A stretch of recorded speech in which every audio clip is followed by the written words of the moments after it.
Okay, we're back. Yes. Thank you. So you wanted to talk about the Akashic records, so from what we were before. Yes. Yes. And in the perspective of authenticity, Right. what is authentic and what is not, and what is important and what is not. Well, the Akashic record is a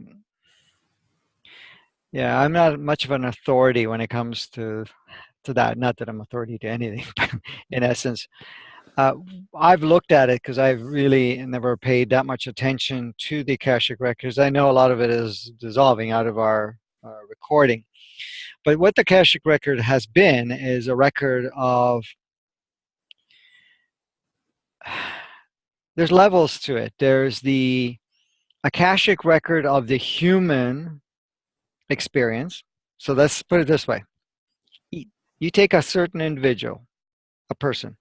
Mm-hmm. Each and every time they have a human experience at a soul level, Mm-hmm. the soul records it, but it's also going into what we can call Akashic records, which is basically a memory of, so there's a department, there's a category of all human experiences. Then, if that particular soul has many experiences Mm-hmm. from,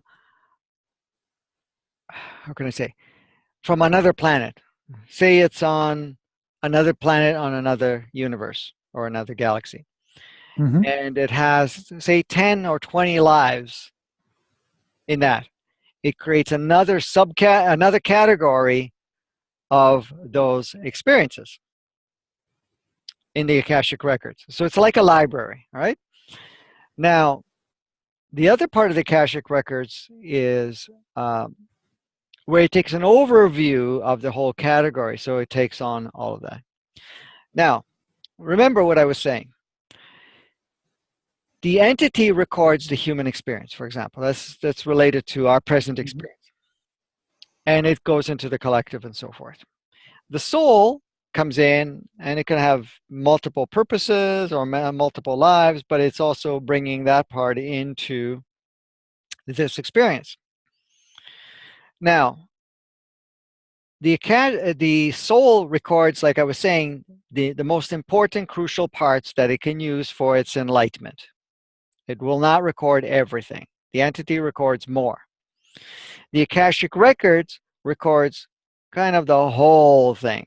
Basically, what the human body is experiencing, what the mind is experiencing, what the entity is experiencing, and what the soul is experiencing. And that all goes in the Akashic records. So you have the whole experience. I may have lost you. So to pick up where we were before we had that technology blip. Yes. Well, we spoke about the Akashic records and the aspect of the entity and the aspect of the soul regarding the Akashic records. Right. And what then is recorded. Yes, so I've probably recorded a little more, but I'm going to repeat that part.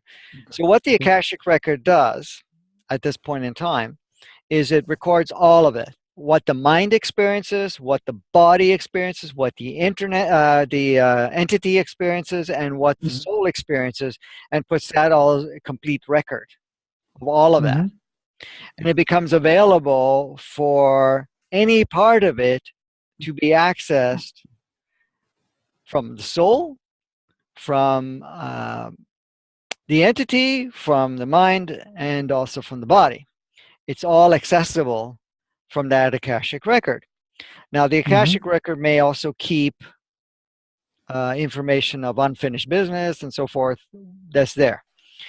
So, for example, a soul comes in and wants to repeat certain experiences without repeating it physically and through its entity experience.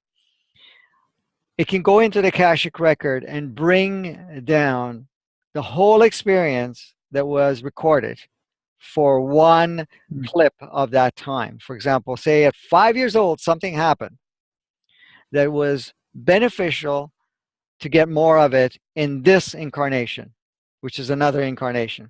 It can tap into that and bring it in as part of the experience. So it's like a recorder that's recording everything. It doesn't Mm-hmm. flip out anything, because each one, like the soul, only takes what it wants. The entity takes only what it wants. The mind and the body takes only what it wants. But the Akashic Records takes the whole thing. And all of it becomes available as a resource, right?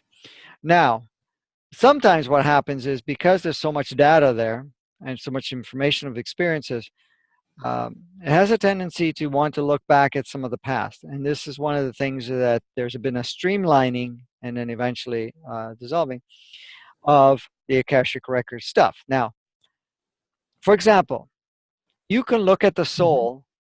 It may have gained a lot of experience, but if it wants to look back at its life 10,000 years ago, for example, Mm-hmm. that information may not be there, because it merged it and used it, and the details are not going to be there.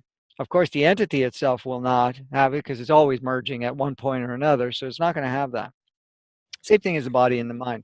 However, the Akashic Records, you can go back 10,000 years, you can go back 20,000 years, and you can tap into something of that time and utilize it in this particular time. So it keeps all of that information. Now, the Akashic Records has been shifting and has been purging of a late, meaning recent, more recent than, hundreds and thousands of years before. Um, so, in Mm-hmm. essence, like for example, the Akashic Records will have memories of lives where the planet was very different, and there were other Mm-hmm. interactions, and may not be Mm-hmm. applicable now, but it has access to how it was 10,000 years ago, or 5,000 years ago, or even 2,000 years ago, much more clearly than so. But again, it becomes, can we use this resource now and benefit from it from where the evolution or enlightenment stage is required or beneficial? Then it uses it. A lot of people say, well, we can go back and clear the Akashic record. Yes, that's happening, and clearing would be removing any particular stuff that's not there, that's tapping into, that's not going to be beneficial any longer. But that's happening automatically. A lot of the Akashic record is being purged, per se, because a lot of the stuff is not applicable in any way. And it actually becomes a bit of a slowdown in our evolving and enlightenment process, Mm-hmm. because it's referring to stuff that was completely a different energy, a different creation, a different reality altogether. And bodies were different then, everything was different then. So, do we need all that information? There's a streaming of that is taking place. Hopefully I've explained it, because there's a lot of details to that, but Mm-hmm. I don't want to get Mm-hmm. too elaborate, because people can get easily lost in it. My view of it is this is an entity construct by itself, the Akashic record, Mhm. that it was designed as a tool to access by the subconscious at hypnosis and so forth, as the ultimate truth, or let's say the reference absolute truth. But it is as I would say as feeble truth as the soul truth is. Yes, yes, correct. I know some people have tapped into the Akashic records and looked at, when we have had more alien intervention, and those memories are there, and whatever else. And I've found that you can get easily lost in that. So as much as a tool is a tool, you don't want to make the tool as your new navigating system and the new truth at that point in time. As much as that may have happened and all of that may be in place, how much power do we want to give to that being the governor of our journey now, today, in our Mhm. way of moving forward? So in my interpretation, this is another kind of entity, Yes, yes, construct you're entity. correct about that. Absolutely. It is another Mhm. level of entity. Yes, correct. And is another pocket of consciousness too within Mhm. that entity interaction. Mhm. Okay. Um, we discussed the identity and the growth of entities, right? This is the subject. Let's continue in those. Um, we as souls and our spiritual path is really appreciate and put lots of perspective on the free will of the soul, Mm-hmm. and not so much about the free will of the entity and the body. Why is it important? For the soul, the free will, and it's not so important, and it's not so much regarded for the entity. Okay. When you really look at it, the main purpose that human experience or any physical experience and any playground which Earth and or any other planet that exists is the Mm-hmm. evolution and expansion of source or essence, which are represented through souls. So the main benefit at this point for any evolving or evolutionary aspect or expanding or enlightenment is soul priority. Okay. Okay, so let me guess what's your answers. Okay. So I guess your answer is that this is the playground for the souls, Correct. and the entities are free riders. Well, they're a tool too. Yes. They're free, or let's say they are guests. They are guests for and they are, let's say, what's it was called, and catalysts for the souls, angel and devils and so forth, but they are not the the subject of the creation. Yeah. They're not the main focal point for that. Exactly. So, for example, entities evolving evolves the human experience to a certain Mm-hmm. level. The body is evolving evolves the human experience, advances the human experience. The same thing with the mind. So it just makes it more fertile, more beneficial for the soul's evolution coming in with a more advanced Mm-hmm. environment to play in, right? So you see how it all benefits, but it's still ultimately the soul's playground, like you said. It's there. Mm-hmm. So can we? It's like the video game. We're playing the video Mm-hmm. game. What's the purpose of the video game? Is for the player of the video game to advance, to Mm-hmm. develop its skills, right? Right. So if the video game advances, it just Mm-hmm. makes it a better playground for the soul to advance within it or utilize it as a tool For the player, for the player. Yes, right? And all the entities and the characters in the video games are entities actually. correct. Entities, consciousness put together. Yes, yes, Mm-hmm. Right. yes. So, so the free will, the soul's free will, is the main navigation tool for the soul, for its advance. Correct, correct. And it cannot be breached. It must be, let's say, manipulated in order to divert it. Yes, well, it has to agree with it. For example, Mhm. there is free will at the entity level and there is free will at the mind level. Does it supersede the soul's free will? No.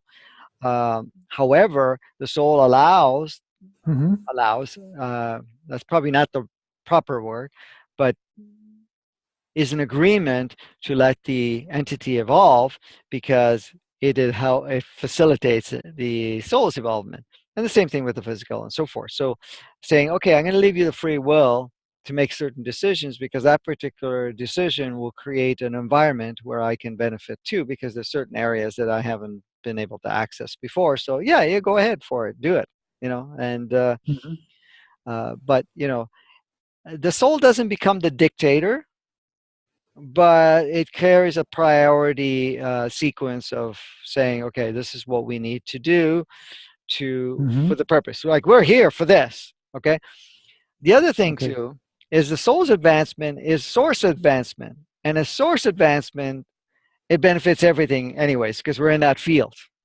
So Mm-hmm. it goes all the way around. It's like every part of it always goes back to the whole unit. That's why this whole oneness thing becomes so important, to understand that every facet of it, even saying, a dark entity, or one that comes in with this particular agenda. For example, like people a lot of times bring up is the fact, we've been manipulated, we've been all of that. When you look Mm-hmm. at it, yes, it may look like that as an observer if you're looking at it at a limited viewpoint. But if you're looking at it an expanded viewpoint, you say, well, even that manipulation has created Mm-hmm. fertile ground or fertile experience for the whole. And it Mm-hmm. doesn't, you're not going to have anything come about that does not, in one way or another, benefit every part of it in some That's way correct. or somehow. It can't happen. Yeah. It's all part. Yes. Most of the technological advancement in the human experience is related to warfare, Hmm. which is a drama of control. Correct. And that only accentuates the experience of, yeah, that we need to have enemies, that we have to fight, that we need to, Mm-hmm. have all that drama, coming to the point of saturation where it no longer serves. And now you say, well, no, we're not participating in any of that. None of it is necessary anymore. And everything starts to shut down. And then technical advancement now Mm-hmm. goes into advancing humans' experience rather than perpetuate. Because if you look at it, Mm-hmm. this has always been curious for me, and I'm sure you've observed it too.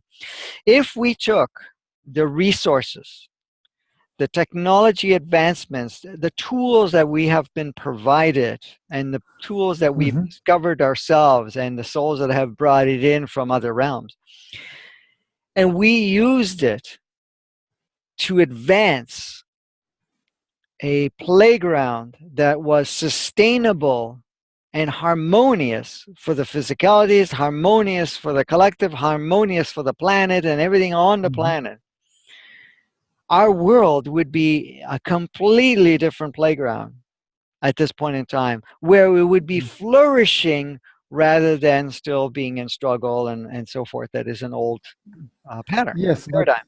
yes, and but the counter argue is in that case it will be idle. No, it wouldn't, because we are still creating advancement, because now we use creativity how to advance human experience rather than creativity how to survive, creativity how to destroy one another.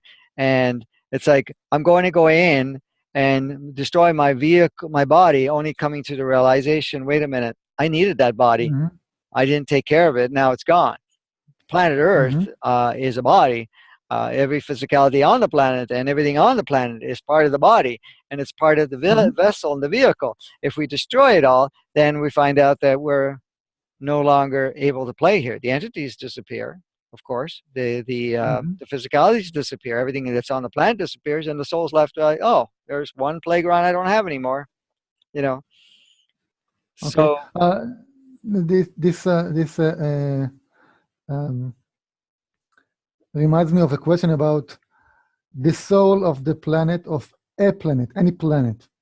Okay, can it override the souls of the inhabitants of the planet? yes. Because I know there's the entity of the human experience. Mhm. There's the entity of every animal species and every plant species and so forth. But there's the entity and also the soul of the whole planet as a planet, right? Correct. Yes. So as humans, I understand we have souls and we interact with it, and also the the planet souls and the animal souls. Hmm. But it seems like it has its own path, the soul, as the planet, and we are as a human souls, we are riding on it as an entity on it. Right. Well, I mean, you look at the soul of the planet itself, it learns from everything that's on the planet. It is not going to take a handful or whatever amount of souls that come in and say, "Oh, we want to see how this is all going to play out by destroying everything."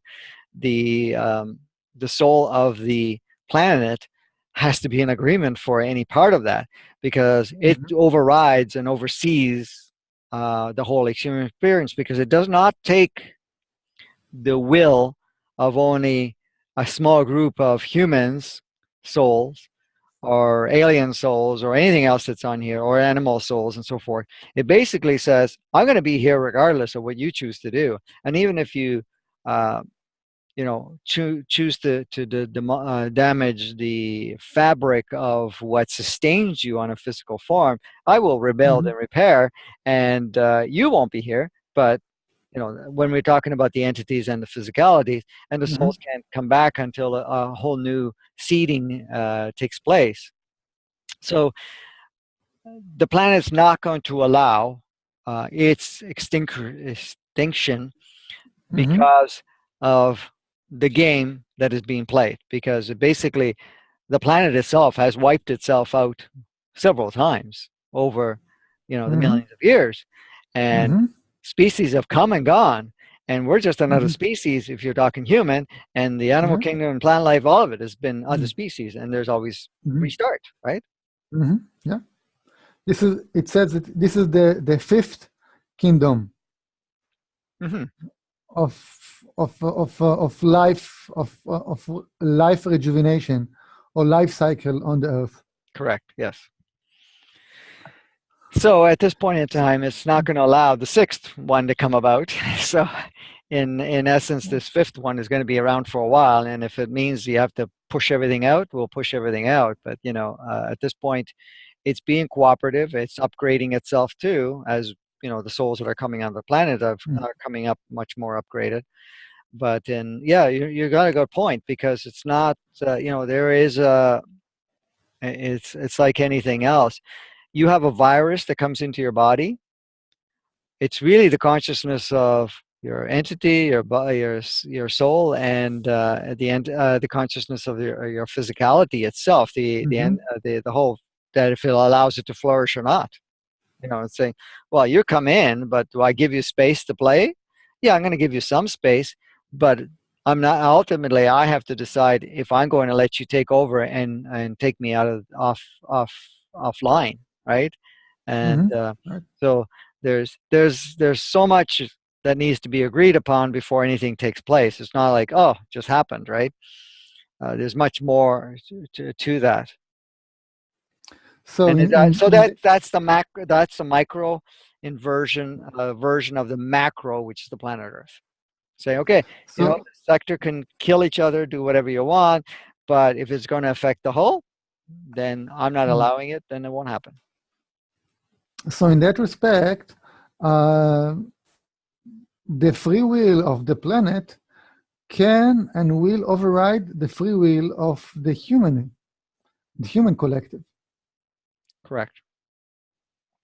Now, the human collective and the human, or even the soul itself, has free will, but if it wants to experience blowing the whole planet up, Mhm. it's not going to happen. It's not going to happen on this dimension. It could go happen someplace else in another dimension where the consciousness and what we call the the soul of another planet that would say, yeah, I'm okay to regenerate again. So yeah, come and play here. So that's kind of there is a certain level of free will, but to do it here, there has to be. No, you're not going to have that happen to supersede because the planet's soul is looking Mhm. at a bigger perspective than the individualized soul. Okay, in that respect of individualized soul, when is there more, let's say, authority or strength to the free will of the more conscious than the less conscious? Well, if you're talking about more conscious, what, at the mind level and the entity on level, the you're talking on the about. spiritual level. Okay, so if you're Let, talking let, let's soul, say there's is a very a common concept in the New Age spiritual domain that there is a handful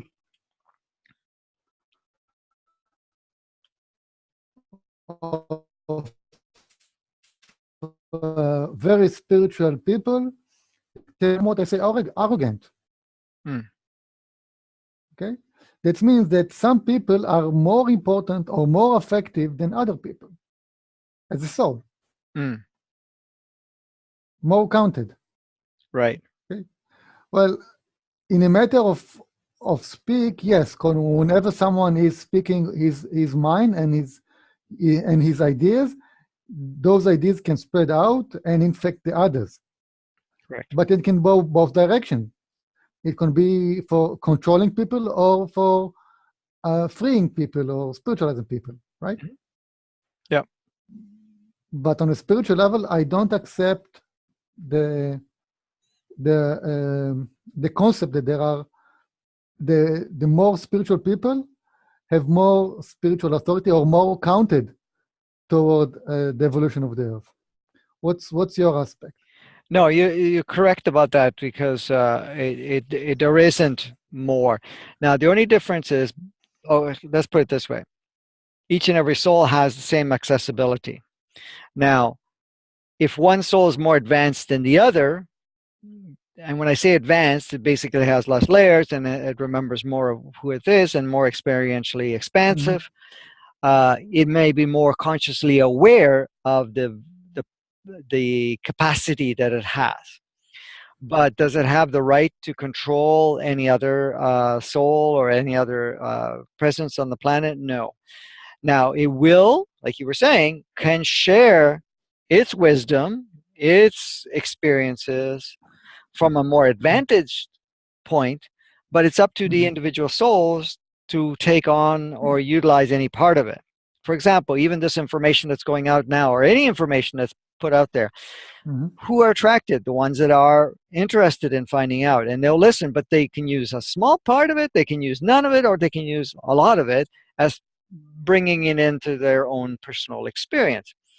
So a soul will facilitate other souls by sharing, like we're doing right now. Right. However, it's up to the individual souls that now, as for one having authority over another, no. Um, there is souls that are more advanced that have taken on a bigger role in facilitating, but saying that one has Mm-hmm. more free will than the other, no. One is more aware of the level of free will that we have. Uh, Mm-hmm. and that's really where the difference is. So what you're Mm-hmm. pointing out, your observation is accurate, yes. So I Okay. mean, a lot of people talk about that because it's coming from a less a limited viewpoint and Mm-hmm. maybe a gender directed viewpoint that may be in a little cluster of collective that people are going into and say, oh Mm-hmm. yeah, well, when you become spiritually aware, because you see it a lot of times where people start to waken up and then they become much more judgmental and they now start looking down at other people because they're more more limited in their way of doing things. But the point is here, duty, is that Yeah. that role, that one that is playing out, is no more valuable or less valuable than the role someone else is playing out, because that is still necessary in the whole. If it wasn't, then it wouldn't, and it would be upgraded, and that particular Mm-hmm. soul wouldn't even be coming back on the planet. Now, a lot of that is happening right now. Less advanced Mm-hmm. souls are no longer reincarnating, coming in at this point in time. So in essence, it's just the ones that have been here that may be less evolved or whatever, giving the opportunity for them to evolve quickly. Okay. I think it's a good time to stop now because on the limit of our time, it's now 10:55 your Okay. time, Okay. right? So we'll carry on again. Let's yes, and we will carry on and continue with a question about free will and the hierarchy, if there is any hierarchy of free will, and the philosophical question arising from free will. Okay, perfect. Okay.